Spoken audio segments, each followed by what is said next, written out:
Hello and welcome to all the men and women of the West. Today's going to be a rather shorter video, I hope, but it's going to be essentially an explanation for something that the TV series seems to have gotten wrong. I know, not a great way to start, but I hope this will prove fairly interesting and that we'll be able to kind of navigate why elves are at least seemingly immortal compared to us mortal men doomed to die. In Tolkien's Legendarium, there are two Quenya terms for the nature of people. There is one, Fea, or Fear, which is to say soul or spirit, and Roa, or Roar, that is to say the body. The Sindarin equivalents being Fe and Ra, respectively. The Fea is essentially the spirit. It is said in Morgoth's Ring that, and elsewhere in Tolkien's notes, that in time the Fear of the elves will go on to outlive the body of the elves, the Roa. So that in time, the elves will become, essentially, as Rosie Gamgee once said in a live stream, elf ghost. It's kind of a good way of looking at it, as the elves will in time become unable to influence the world around them and will little more than a spirit observing the world around them, as they are bound to Arda.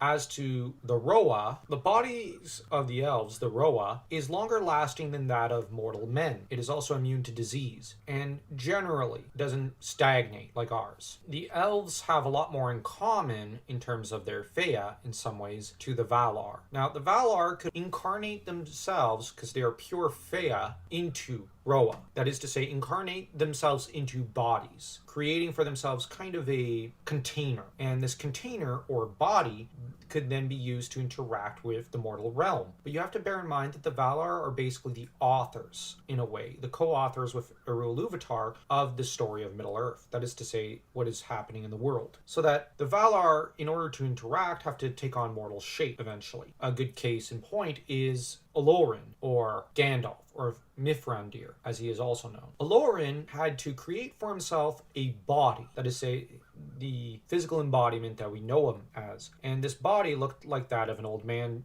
garbed in gray raiment, then later white raiment when he gets a promotion of sorts. The more he interacts with Middle-earth, the more he eats, the more he sleeps, the more he indulges himself in Middle-earth, the more he becomes tied to the mortal realm. While he is kind of immortal, he is gradually losing his divinity to an extent, I guess you could say, because he's getting tied more with Arda than he is with Aman, the realm of the Valar. What we have is a bit of a battle between the Fea and the Roa. The elves are unable to wage this battle, so to speak. With mortal men, the Roa is in some ways stronger than the Fea, at least so long as they are alive. And the Roa could eventually be discarded, and the Fea will be brought into the halls of Iluvatar, where they will await to sing during the second music of the Ainur at the end of the world, after Degor Degoroth. The Fea, being stronger than the Roa, allows the elves to live longer, but inevitably the Fea will burn out the Roa,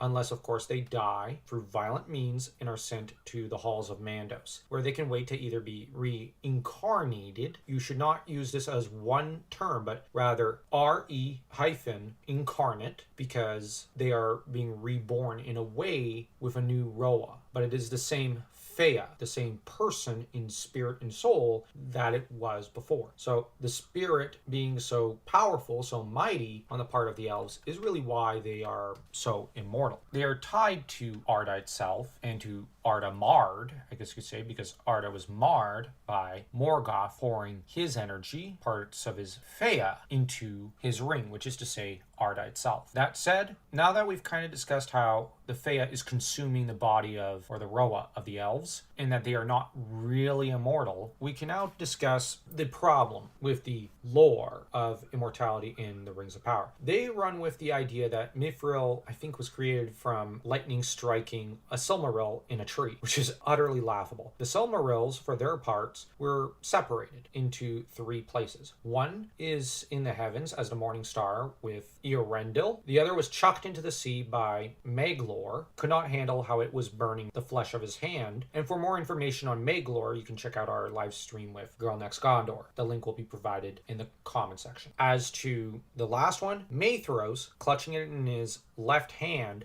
dived into a volcano with, so that ultimately the idea is that the Silmarils are now represented by elements of fire, water, and air, classic elements, in a lot of mythology and literature. So this is a very key point between the three. So lightning could not have struck the three, unless it were to hit Eorendil in the heavens, but I doubt it would really affect him too much. And then we get the mithril bathing, which is utterly laughable. Likely, even the elves would not survive such a process due to the metallurgical poisoning that would take place. It's like a mercury bath. That would be my best guess as to how it might affect a human being. It would not be healthy for you. It would not be wise. And the elves, I think, would be similarly affected as mortal men. It would not grant them immortality. It might just do the opposite, permanently damage their Roa, and thus they would die and be sent to the halls of Mandos to await a new Roa, a new body. Quite to the contrary of this weird metal bathing thing that the Rings of Power brought up, which is very funny. The elves don't do that at all. They have no need to recharge, so to speak, because there is no recharging for them. They're doomed never to recharge. The only way to find succor from their increasing weariness is by journeying west to Aman. I hope this video was informative and that it helped better explain some of the logic of how the elves and their biology and their spirits work, and that it helped clarify a key plot point that Rings of Power did not do correctly and that they might have confused people about. I hope that this will also encourage you to read more about Tolkien's notes, that if you enjoyed this video, you'll feel free to hit that like and that subscribe button as though you were Eru Iluvatar bringing down judgment upon the arrogant Numenorians.